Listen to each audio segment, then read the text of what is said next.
By the grace of God, mga kapatid, tayo tinawag hindi para maging mga boses, hindi para maging supervisor, hindi para magiging mataas ang posisyon. Tinawag tayo ng mga lingkod ng ating Panginoon. Amen. And we ought to serve the Lord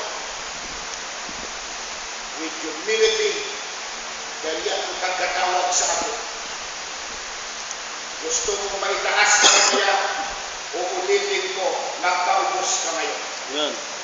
Gusto mo maipaubos ka mamaya, magmataas-mataasan ka ngayon, at darating ang panahon, God will put you down. Because he that exalted himself shall be abased, but he that humbled himself shall be exalted. Amen. Simulan muna tayo ng servantship, mga kapatid. Simulan muna tayo ng pag-alaga bago natin matamo ang tinatawag na promotion one day. So that's the second ladder. The third ladder, look at verse number 3. Thou therefore endure hardness as a good soldier of Jesus Christ. No man that warreth entangled himself with the affairs of this life, that he may please him who hath chosen him to be a soldier. The third ladder, pagkatapos na ikaw ay servant, aakyat ka sa pangatlong hagdan. And that is being a soldier of Jesus Christ. Amen. Sundalo tayo. Amen? Amen. Sundalo tayo dahil alam ng Panginoon na maraming mga pagsulay, maraming mga problema mamaya na darating sa ating buhay dahil hindi naganahan ang yawak ka nato, na wala na ta sa kanyang kampo, tayo narinig na sa blood ni Kristo, hindi na niya tayo mahilong-ulikon, kaya nga naman may bago na master. Therefore, gagawa ang jaglo ng lahat ng tanang pamamahagi para tayo nakakilot. But by the grace of God, sabi ng Panginoon, be strong as a good soldier of Jesus Christ. Amen. At makipag-bisugan tayo spiritual na hanggan. At ang makipag-bishop na ito ay hindi madala ito sa abilidad sa physical, kundi ito ay madala sa spiritual na makipag-bishop. Go with Ephesians chapter number 6. Ephesians 6, verse number 10. Finally, my brethren, be strong in the Lord and in the power of his might.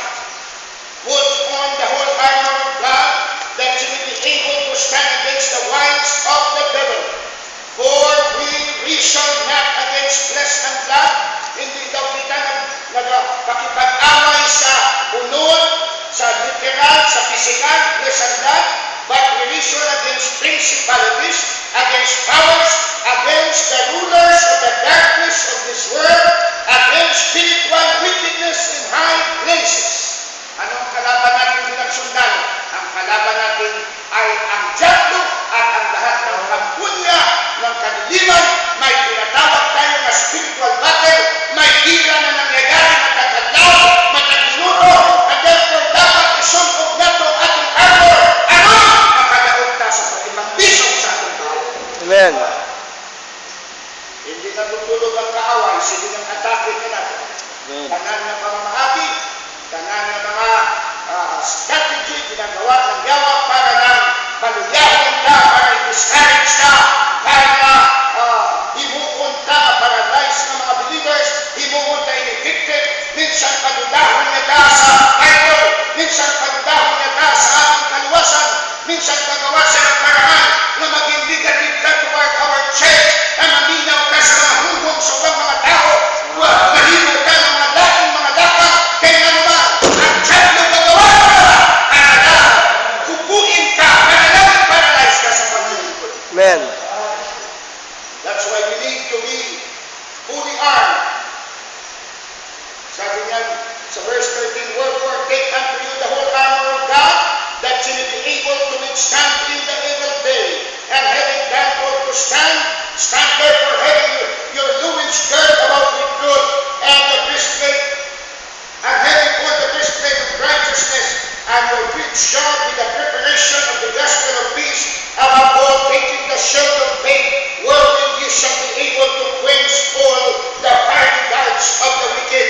Maraming mga fiery darts na pinapanag ng yawa sa atin. At ang sabi ni Paulo sa mga mananampalataya, take the helmet of salvation and the sword of the Spirit, which is the word of God. Amen. Kasya lang sa Ginoo nga dili tama litagan sa kaaway. Sa diha nga kita delikado sa akong Ginoo. Pagtanan nga pamamaagi niya ay himuon niya para lang nga i-attack ang buluhaton sa Ginoo. Himok siya kanang pamamaagi para lang maapektuhan ang atong pagpangalagad.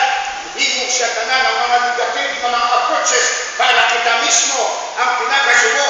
Sometimes kita mismo ang membro ay pinatuluan niya maging disloyal sa atong church, magiging irritated, mag-involve sa atong platon. And therefore, ginagamit na sometimes ang mga believers na mao ang magpaluya, mao ang bungkap sa ilang simbahan. Amen. Hindi ko pa na-check ng detalye, but may mga nag-underground sa ating mga na-discipline na membro, and some are not participating, communicating, dahil ang secret are pastoring the two families that has been disfellowship. Wala ko against nga makakita sila at simbahan.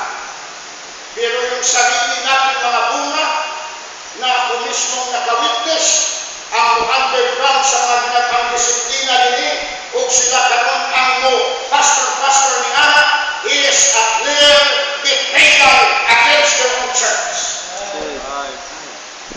Naagpa ko sa punto na nag-check ni Ana.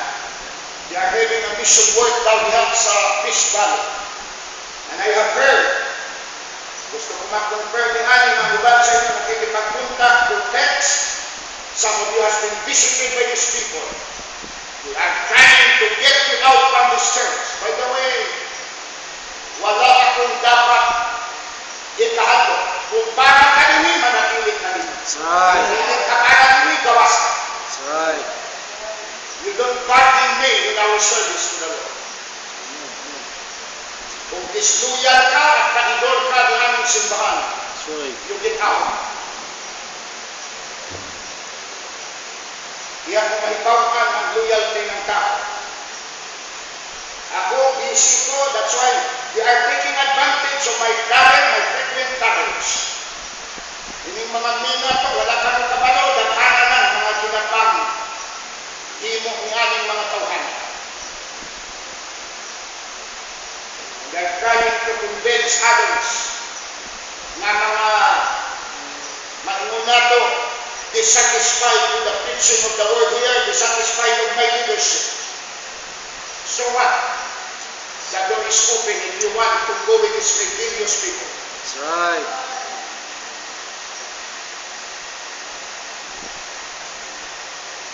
Nindot lang yung katawa, pangamusta sa ako, pero you are a traitor to the church. Darating at darating na makilala kayo, your evil work will be manifested later on. Para hindi na ako mismo makatukla sa inyo, you better get out as soon as you can. If you believe that this is not a church for you, after all of many years of being a member here,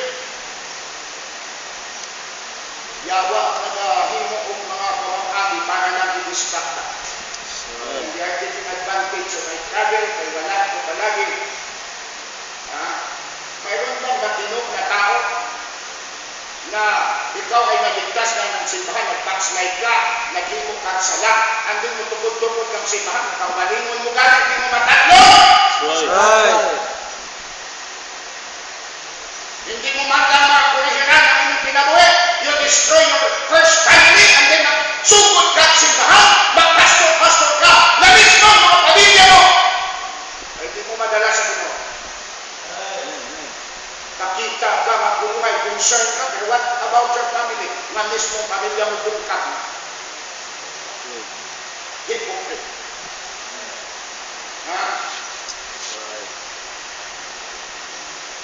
Kung sa kakaluyal sa Ginoo, sa kakaluyal sa Bible, sa pila katuig nga uban-uban ninyo ng aming ministry, na mo kay balos up and down, bakit pag-disog nato, and then magamit Magpasabot lang ang mga yamuk-muk ng mga membro kung may pipila sa inyo din. Right. Na ma-influence ka. Nagpasabot ka na wala ka mong loyalty sa inyong Ginoo. Mo-entertain pa mo. Mo-pasunod pa mo sa inyong mga balak. Mo-text pa mo. Yes. Contact these people. That's right. What kind of people are you? Right.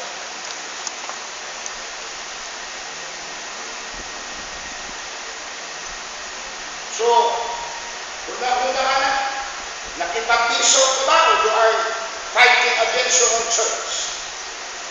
Ikaw ay sundalo para sa Ginoo din. Salamat sa mga loyal at mga, lalo na ng mga bago na membro, na grabe paningkamot, grabe ang suporta para lang magpabiling piningasimbahan. Amen. Pero kamong mga old nga mga dugay nga nagpinado na unta, kamong panguna na nagalikoy sa inyong pangalaman. Pinakasimple nga ba mga agong ina, ang nadisiplina na to, dapat wala na tang fellowship sa ila. Right. But you still have a strict attachment to these people. Worship! That's right. Do you know the meaning of that idiom? To burn the ship means stop your contact with these people because they will only question you, they will only convince you and do everything they can to paralyze you in your service to God. You better choose the church and serve God and the Lord rather than to entertain mo ng mga foolishness na makahalag lang sa inyo o mga discouragement. Amen. Kitang nakadala na sa Ginoo, kitang nakapahantong niya na sa ila, akong nagtawag niya na sa ila, pati pamilya nila sa una.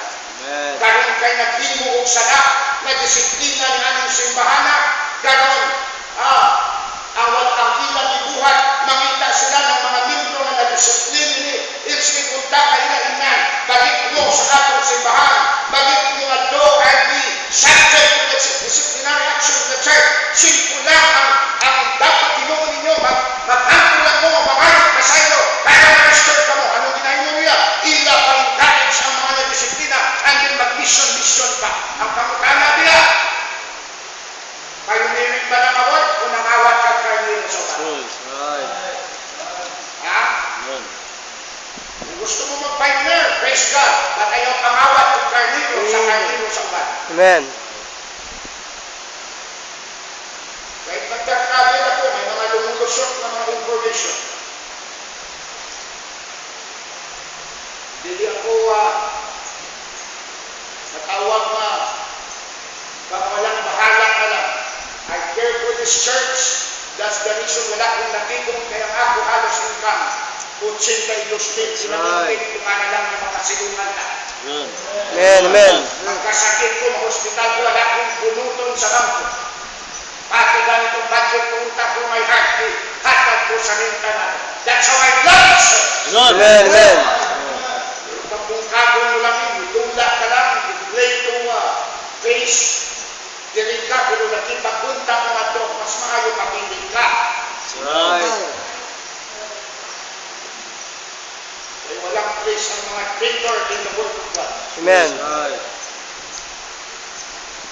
Ganun din ang mangyari sa iyo pag ganyan ang buhay mo, nagkaidol ka sa isang gawain, kaidolan ka rin sa kamigala mo. Kaya ka na madaan, it's showing a betrayal to the church na saan sila naligtas, doon sila namatuto, at doon sila kanon, papil-papil, punuhay na mag-absorb ng mga nagdisiplina mo, pastor. Ha? Wala, taka ginapugna din eh. Kay balo ka kung sino ang gina-refer ko din eh. Kay balo mo. Di ko na kinalang pangalan mo. Kay naglusot ng mga pangalan ninyo sa akin. You just look to me in my eyes at be sure na kaya mong tumingin sa akin eye to eye if you are not guilty. Amen. Because I have never been a traitor to our work. I have